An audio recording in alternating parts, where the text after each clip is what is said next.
Buongiorno ragazzi, oggi volevo discutere con voi del brand identity, quindi capire che differenza c'è tra creare un semplice logo o creare un vero e proprio coordinato aziendale studiando quello che è appunto il brand effettivo del cliente, quindi generare quello che può essere sia la qualità visiva e quindi il messaggio che vuole dare il brand e non solo il semplice logo che il più delle volte i clienti ti chiedono: fammi il logo, fammi un qualcosina al volo che tanto mi serve per fare la carta intestata e quant'altro. No, attenzione, il brand identity, se viene richiesto, deve essere studiato a fondo, quindi deve essere fatta una pianificazione di quello che è il brand del cliente, quindi bisogna studiare tutti i vari punti che possono essere questi, quali il naming. Quindi il naming è che cos'è?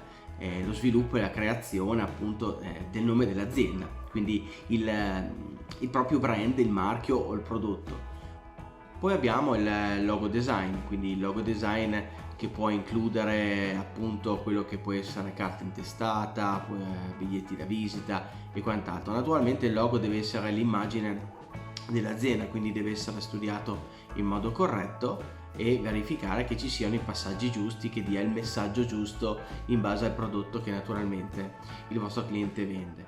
Oltre a questo naturalmente c'è un corporate and brand identity, quindi cosa vuol dire? Che bisogna studiare insieme al tuo team o se sei solo il cliente come va strutturato e utilizzato il proprio brand. Quindi il proprio brand va utilizzato su carta intestata e il logo deve essere messo nella parte in alto a sinistra. Il logo deve essere utilizzato su buste e quindi va messo a destra o a sinistra. Sul sito deve essere in questo modo, sulla stampa A4 deve avere una misura, sulla stampa A5 ne deve avere un'altra. Quindi bisogna avere tutte queste caratteristiche così che chiunque utilizzi il logo o ha la possibilità di usarlo debba utilizzare una guida, quindi una guida di utilizzo del proprio brand. Ci sono poi i vari studi che possono essere gli studi di system identity, che non sono altro che gli studi di, cartellonistica, simulazione 3D per negozio e quant'altro. Abbiamo anche il retail identity, che è fondamentalmente la stessa cosa, quindi è un sistema di identità per la marca del proprio cliente, quindi sempre in gestione coordinata in base a quello che deve sviluppare. Poi naturalmente, come dicevamo prima, c'è anche l'identity manual, che non è altro che una linea guida come utilizzare il proprio brand, quindi come abbiamo detto prima sulle varie brochure e quant'altro. Quindi è il Librature Design, un Librature Design dove naturalmente all'interno di questo manuale ci sono tutte le strutture ed utilizzo del proprio brand e come non utilizzarlo, naturalmente, per evitare che venga confuso con magari altri marchi o quant'altro se sono similari con il nome o i color palette.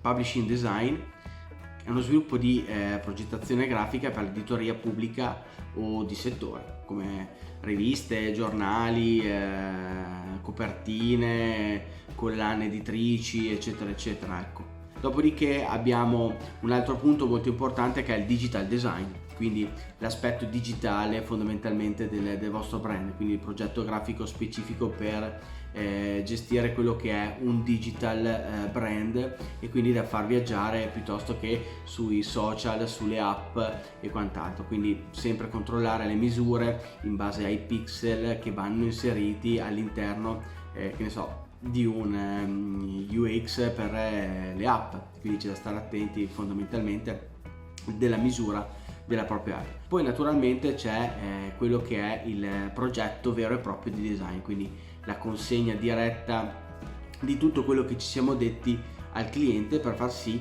e far vedere che quando chiedono un brand identity, quando ti chiedono un logo, non è solo il disegno. Attenzione, fatelo capire bene al vostro cliente, andate e fategli vedere già delle soluzioni che avete sviluppato per fargli capire quello che è il vero e proprio lavoro del grafico, quindi colui che genera una situazione grafica insieme al team di marketing per creare un brand.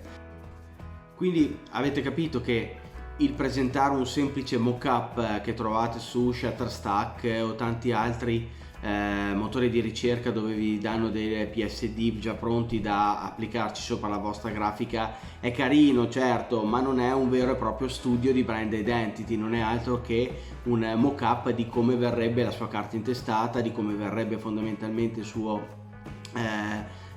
coordinato aziendale, quindi non è una soluzione vera e propria di brand identity, ma non è altro che un corporate identity. Quindi ti sto facendo vedere come viene il tuo logo, la tua azienda su carta. Bene ragazzi, con questo video è tutto. Vi ricordo di seguirmi nei miei canali Facebook e YouTube per seguire i prossimi video. Ciao a tutti!